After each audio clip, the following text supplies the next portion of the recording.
One city, one man who refused to surrender, and a circle of generals trapped in the ruins of everything they built. April 1945. Berlin was burning. The sound of Soviet artillery echoed through empty streets. But deep beneath the city, in a bunker of concrete and lies, Adolf Hitler still believed he could win. His generals didn't. They saw what he didn't, the end of the 1,000-year Reich, and what they said in those final days would haunt history forever. This is what Hitler's generals said when Berlin fell. Berlin was no longer a city. It was a graveyard of its own empire. Every street was a battlefield. Children carried rifles too heavy for their hands. Old men guarded checkpoints that led nowhere. Above ground, flames rose over the Reich Chancellery. Below it, in the Führerbunker, Hitler gathered his last officers. General Wilhelm Keitel, his chief of command, entered the room with shaking hands. His uniform was spotless, but his eyes were hollow. He whispered to General Jodl, "Berlin will not last another day." Jodl looked at the map. Red arrows, Soviet armies, surrounded the city. He replied quietly, "Then we fight among ghosts." Inside the bunker, the air was thick with smoke and despair. The once great generals of the Reich now argued over imaginary armies. Hitler's map still showed divisions that didn't exist. Entire corps destroyed months ago still marked in blue pencil. When General Hans Krebs tried to explain that the Soviets were already in the city center, Hitler interrupted, "Nonsense, Wenck's army will relieve us from the west." But there was no Wenck. There was no army. There was only rubble. After the meeting, Krebs turned to General Burgdorf and said, "He's still fighting a war that ended weeks ago." Burgdorf didn't reply. He knew the truth, but loyalty to the Führer meant silence. On April 28th, news arrived that Mussolini had been captured and executed by his own people. The room fell silent. Hitler's face went pale. He whispered, "So that's how they reward loyalty." General Jodl muttered under his breath, "Then we should expect the same." The generals began burning documents, destroying maps, tearing insignias off their uniforms. Outside, Soviet tanks were less than 800 meters away. Inside, the German High Command debated suicide. Keitel said, "Perhaps it is time to negotiate." Hitler slammed his fist on the table. "Negotiate? Never. I will not surrender. You may do what you wish, but I will not." The room went cold. Every man in that bunker realized the truth.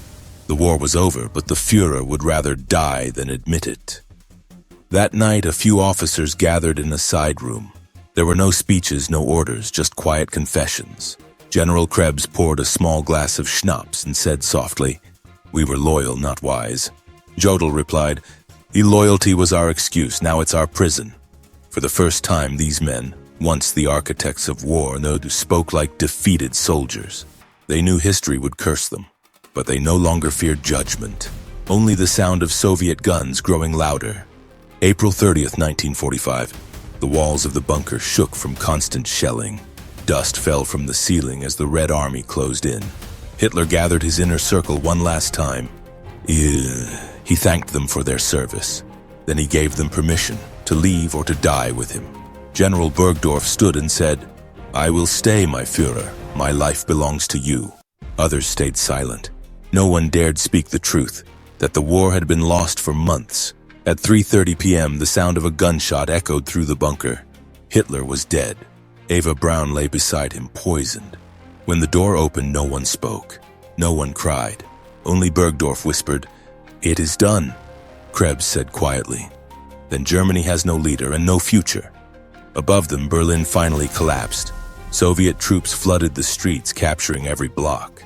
The Reichstag, once the symbol of Nazi power, was covered in red flags. In the bunker, Goebbels refused to surrender. He told the remaining generals, "Better to die than to live in defeat."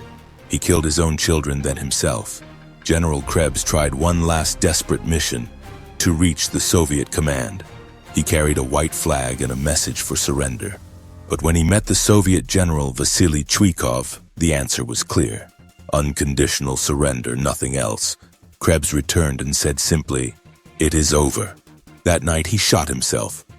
May 2nd, the guns of Berlin went silent. The last German defenders surrendered.